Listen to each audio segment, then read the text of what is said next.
É um prazer, direto do Cabidor, Congresso de Dor, trazer um pouquinho das atualizações, os highlights do Congresso. Então, estou com meu amigo, parceiro, Dr. Joelinton, e sua bela esposa, doutora Ludmila. Eles são uma referência em Anápolis no tratamento da dor. A clínica Orthopain é, sem dúvida, um local de muito esmero, muita tecnologia e muito tratamento moderno e eficiente da dor. Eu queria conversar um pouquinho com vocês, até sabendo da experiência de vocês na tecnologia, na abordagem multimodal. E a doutora Lud, uma professora na área da dor, intervencionista, hoje no uso do ultrassom. Lud, me conta uma coisa. Você imaginava, né, há 20 anos atrás, que a nossa medicina ela estaria tão tecnológica, tão comercial, que você deveria ter tanta preocupação administrativa e ao mesmo tempo humana em relação à abordagem do seu paciente na dor? Quão importante isso hoje na sua prática do dia a dia, ao mesmo tempo abordar o paciente com esse carinho de ouvir, entender ele como ser humano, mas também gerenciar um modelo de negócio tão tecnológico, tão bonito como a Clínica Orthopen. Conta um pouquinho pra gente como é que é essa sua rotina. Bom, eu acho que é um desafio, né? Porque o paciente, ao mesmo tempo, ele precisa ainda dessa medicina humanizada, de a gente escutar o que é a dor dele, o que ele está precisando, antes de pensar no que tecnologia a gente vai usar com ele, né? Como que a gente vai administrar esse diagnóstico. Primeiro, ele precisa de uma medicina, como você disse, humanizada, de escutar, de entender o paciente, sem nada de tecnologia no primeiro momento, e depois a gente constrói um diagnóstico e consegue, com um leque de tecnologias que hoje, graças à evolução, né, a gente tem uma gama de tecnologias que pode ajudar no tratamento, facilitando cada vez mais, desde o diagnóstico até o resultado final de tratamento. E assim, fica cada vez mais tranquilo conseguir conciliar essas tecnologias pelas facilidades que a tecnologia tem nos trazido, né? Então a Lud falou de uma evolução, mas de forma subjetiva a gente não pode esquecer que teve investimento aí, né, Joelho? Ah, com São certeza. muitos anos aí de cursos, congressos e também muito investimento na tecnologia, nas máquinas, na sua bela clínica, né? Conta um pouquinho para quem está começando aí, como é que a gente vê essa luz lá na frente, né? Como é que faz para começar um modelo de negócio que chegue nesse patamar de poder ofertar para o paciente? Não é difícil você vender um procedimento médico também, porque a gente está acostumado que a medicina ela é pautada por Hipócrates numa concessão do bem ao próximo, muitas vezes não entendida, né, como modelo comercial, né? Então, quais são as dicas que você dá aí para quem vai entrar nesse universo para chegar a poder ter uma clínica desse porte? Daniel, o que eu vejo dentro da medicina é que nós cada vez mais vamos evoluindo do ponto de vista tecnológico, mas não podemos esquecer, como a doutora Ludmila falou, da parte humanizada. E aí Hipócrates coloca, né, que nós somos a serviço do próximo, né? E nós fazemos esse juramento para nós. Mas também não podemos esquecer, para chegar onde nós estamos, nós temos investimentos. E nós também vivemos dessa profissão que é a medicina. Então eu vejo da seguinte forma, eu como médico, é a minha profissão. E dentro da minha profissão eu vou fazer o melhor para o meu paciente, dentro do meu conhecimento, do que eu posso fazer o melhor para ele. Eu quero entregar um resultado para ele. Eu quero que ele fique sem dor. Mas ao mesmo momento, essa é a parte hipocrática, entregar o melhor que eu sei para o meu paciente. Mas, do ponto de vista comercial, o que eu fiz para ele, ele vai me trazer de volta em termos de remuneração. Eu sou pago para aquilo. E eu não tenho nenhuma vergonha de fazer isso, porque minha família depende do meu trabalho. E o meu trabalho é ser médico. Então, dessa forma, eu vejo muito claramente. E em termos de conselho para quem está começando agora, que comece. Ele tem que começar.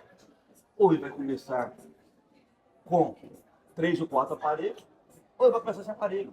Vai começar com um, com dois, e vai aumentando a sua jornada. Porque quem vai pedir para ter uma máquina, 2 máquinas, 3 máquinas, é o próprio paciente. Porque você vai sentir a falta.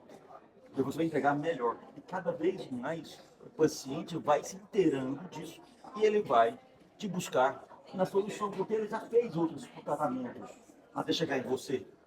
E a gente vai, passo a passo, incorporando essas tecnologias dentro da sua clínica. Agora, temos que lembrar o seguinte, é o paciente que é o mais importante dessa história toda. É a ele que nós devemos cumprir hipocraticamente os nossos deveres. como médico. E dever como médico é estudar, é acompanhar, exercer de uma forma digna a medicina. Se a gente não fizer, nós não fizermos isso, nós estaremos cumprindo o nosso juramento. Mas se você faz isso, como a doutora colocou da forma humanizada, você faz muito bem na sua clínica, nós vamos ter a remuneração digna do sustento das nossas famílias. Perfeito. E é assim que a gente faz lá na nossa clínica. A gente entrega o melhor, o que mais que a gente tem o paciente, entregando um resultado para ele. Em compensação, ele nos traz a remuneração digna para o sustento da nossa casa. Porque, doutora, a gente sabe que a medicina clássica, e aprendemos assim, e também vimos isso acontecendo através de uma cadeira do médico, uma mesa, um computador e um paciente. Ouvindo, anotando, dando uma conduta. Bastava ter uma caneta e um carimbo, né? Quantos de nós batemos foto e estamos formados com uma caneta e um carimbo, né? Eu me sinto hoje com uma caneta e um carimbo quase pelado, né? Desarmado.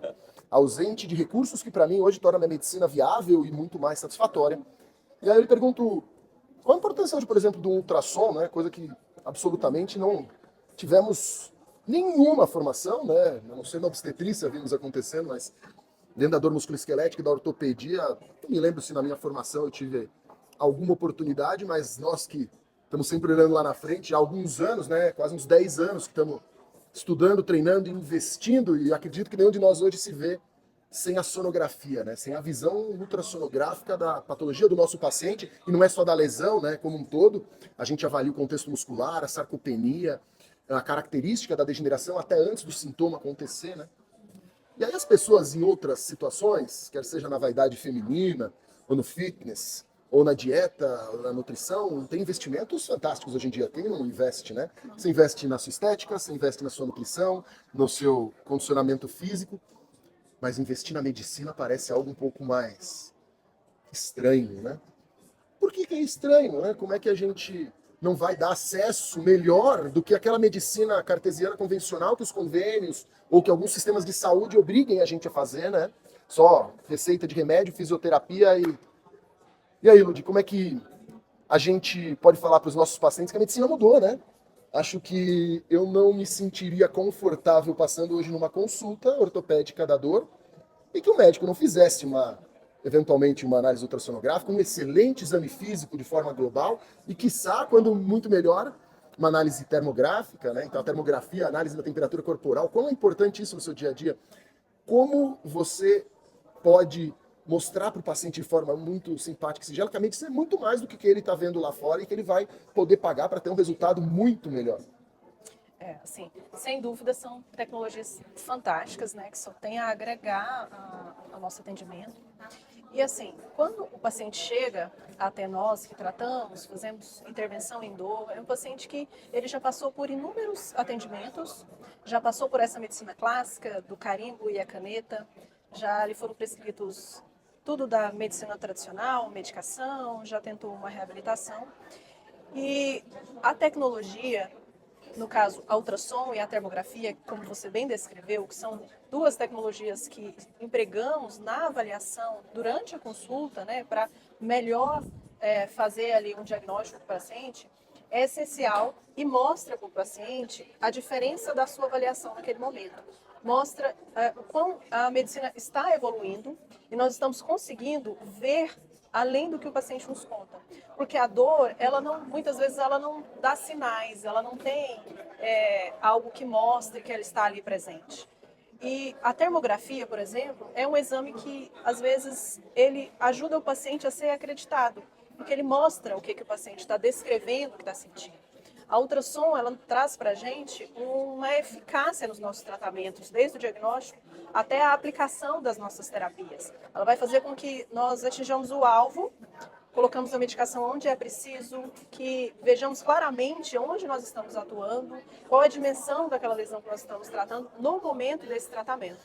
Então, assim, não há hoje como fazer a medicina que nós fazemos sem essas tecnologias que eu classifico como básicas, como se fosse o carimbo e a caneta, a ultrassom, a termografia e essa visão do paciente de uma forma global, né, usando essa tecnologia. Isso tem um custo, né, Joel? Tem um custo. O que eu vejo, né, eu vou te devolver a palavra, porque a gente fala muito em questão de exames laboratoriais. gente perde lá 3, 4, 5, 10, 15 exames e vem lá dentro uma tabelinha, uma normalidade. Não, é normal.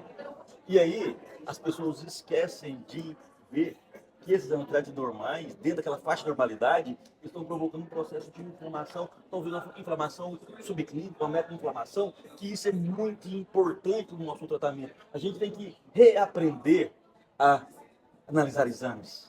Analisar os exames não para a faixa de normalidade, mas analisar os exames de acordo com a condição clínica do seu paciente. Conte um pouquinho para nós dessa meta-inflamação. É verdade, né? O paciente, hoje, ele apresenta para a gente sempre um estado de estresse, um estado de inflamação, que vai muito além das lesões, né? Então, entender o paciente da forma sistêmica, da forma clínica, ele traz a oportunidade de você preparar esse paciente para as intervenções, né? Então, o tão falado hoje em dia preparo do solo, né? Que é analisar esse paciente de forma sistêmica, entendendo se ele está com esta pretensão ou com esta predisposição a que as células reajam mediante uma agressão de forma até exacerbada. Então, a gente não tem dúvida que hoje o intestino é um órgão essencial a ser controlado no manejo das inflamações, da cicatrização tecidual e do controle da dor. Então, entender esse metabolismo celular, entender essas reações do nosso corpo para que estejamos prontos para os estresses mecânicos do dia a dia, ou mesmo para as agressões que nós temos, tanto a nível laboral, a nível esportivo. Então, o corpo ele tem que ser preparado para funcionar de forma eficiente. Então, sem dúvida, analisar essas meta-inflamações sistêmicas, corrigir, mesmo que dentro de valor normal de exame, melhorar aquele score da vitamina D, adequar aquela hemoglobina glicada num patamar mais favorável à mobilização dos macrófagos e da cicatrização tecidual, entender que essa variação de mediadores inflamatórios pode ser muito bem observada, eventualmente numa ferritina, num PCR, tratar alterações metabólicas que vão deixar esse paciente propenso a ter dor, muitas vezes é a raiz do tratamento e depois você naturalmente vai acabar cicatrizando as lesões e trazendo ele para um patamar de homeostase, de conforto, de saúde. Então, sem dúvida, como você falou, entender muito mais do que o valor alterado, mas entender quais condições biológicas aquele paciente está passando para ofertar para ele o melhor cenário possível, preparar realmente aquele solo para que, se precisar fazer simplesmente um estímulo suplementar ou uma correção mecânica, ou eventualmente implantar uma bela semente, como uma célula-tronco, na medicina regenerativa, como os biológicos, tudo isso deve ser feito no melhor solo possível, no melhor ambiente possível, no ambiente menos inflamado, no ambiente mais propício à cicatrização.